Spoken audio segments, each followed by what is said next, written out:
साथियों, 22 जुलाई को देश 15वें राष्ट्रपति के रूप में बहुत ही अनूठी सौगात हासिल करेगा। 15वें राष्ट्रपति के रूप में चाहे द्रौपदी मुर्मू जी हो या यशवंत सिन्हा जी हो, दोनों में से किसी एक की जीत सुनिश्चित है। मैं डॉक्टर एस.बी. तिवारी कल्याण जी अपने कल्याणम परिवार चिकित्सा प्रकोष्ठ अवध क्षेत्र भाजपा एवं राष्ट्रीय संत सुरक्षा परिषद उत्तर प्रदेश की तरफ से अपने भावी राष्ट्रपति को अग्रिम शुभकामना, मंगल कामना एवं बधाई देते हैं। साथियों, राष्ट्रपति का पद जो है एक संवैधानिक पद होता है, देश का सर्वोच्च पद होता है। राष्ट्रपति देश का प्रथम नागरिक होता है। उसके ऊपर हम किसी भी तरह के अनर्गल टिप्पणी, अनर्गल बयानबाजी करके अपने आप को ही बहुत छोटा कर लेते हैं। राष्ट्रपति का चुनाव प्रतिनिधियों द्वारा चुना जाता है। ऐसे नहीं है कि हवा में राष्ट्रपति बन जाता है।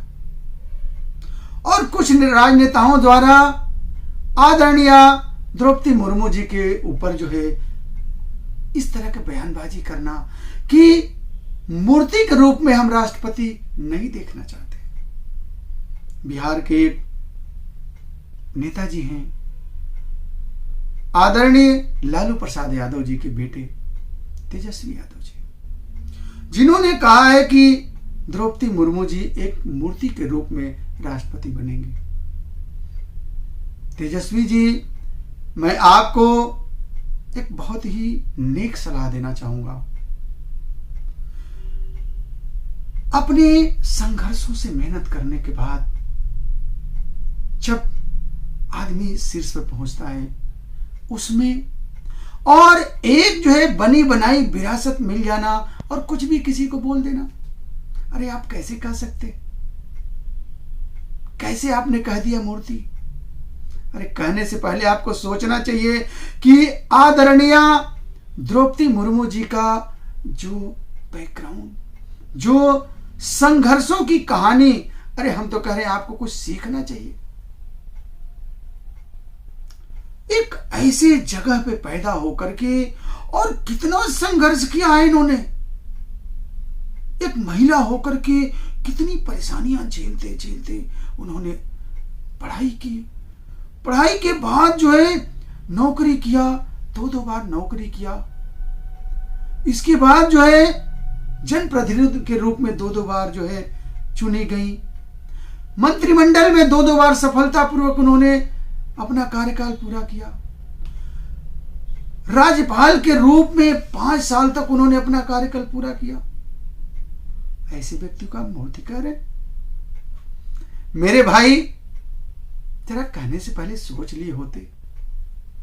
देश का कितना सुनहरा स्वर्णिम क्षण है कि आपको तो खुश होना चाहिए कि एक निचले तबके का देश के अंदर जो है, अगर आज भी हम देखें कि हमारे भारतवर्ष में अगर वर्ण व्यवस्था है तो एक निचले तबके का देश, हमारे समाज के निचले तबके का व्यक्ति आज सिर्फ शीर्ष पद पे जा रहा है अपनी मेहनत और अपनी ईमानदारी और संघर्ष के दम पे।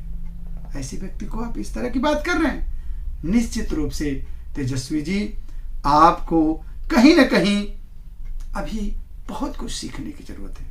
और निश्चित रूप से बयानबाजी दिखाता है कि अभी राजनीति में आपका बचपना बहुत ज्यादा है और राजनीति में बचपना हमेशा ठीक नहीं होता। आप थोड़ा सा अब सयाने बनिए। आप अपने पिताजी के धरोहर को आपको बचाना है। ऐसी ऐसी बयानबाजी करके आप अपने आप को बहुत छोटा कर रहे हैं। मेरा सुझाव है कि आप इस तरह की बयानबाजी अब मत करिए। इससे देश आपके प्रति क्या सोचेगा।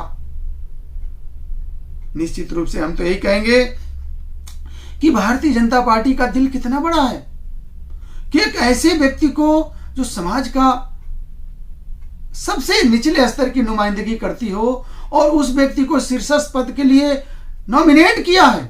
हम तो यही कहेंगे कि द्रौपदी मुर्मू जी, आप देश के भावी राष्ट्रपति बने और देश को आप दिखा दीजिए, आप ऐसा करके दिखा दीजिए कि तेजस्वी भैया हम मूर्ति नहीं है, हम देश को बहुत कुछ करने की क्षमता रखते हैं। जैसे आज तक आपने संघर्षों से दिखाया है, वैसे राष्ट्रपति के रूप में भी दिखाइए, और जो भी आपके खिलाफ इस तरह का बयानबाजी कर रहा है उसके मुंह पे जो है ताला लग जाए। मैं पुनः जो है अपने पूरे कल्याणम परिवार की तरफ से आपके उज्जवल भविष्य की और भावी राष्ट्रपति के रूप में देश की सेवा करने के लिए अग्रिम शुभकामना, मंगल कामना एवं बधाई देते हैं। बहुत बहुत धन्यवाद। जय हिंद, जय भारत।